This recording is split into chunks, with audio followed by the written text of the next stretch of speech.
AdvisorShare specializes in a new kind of ETF, an actively managed ETF. How many do you have? We have 6 in the marketplace and almost 300 million of assets under management.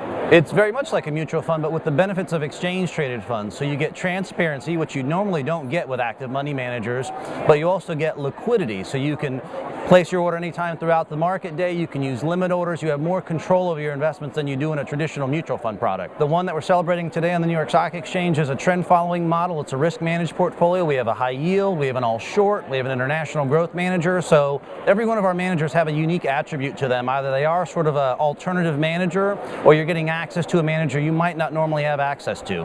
The way individual investors trade them is you trade it on the market, so you've got instant liquidity one way or another. They always are going to be trading. In fact, a lot of people look at some of these ETFs that don't trade as actively and think there might not be liquidity, but the liquidity for an ETF is driven by its underlying holdings. So you can always see what's in the portfolio, and if those holdings are liquid, your ETF is going to have liquidity. These ETFs typically hold other ETFs, is that right? Some of them do, and we have several that do. The one Global Tactical Asset Allocation Strategy, the GTAA ETF, is an ETF of ETFs.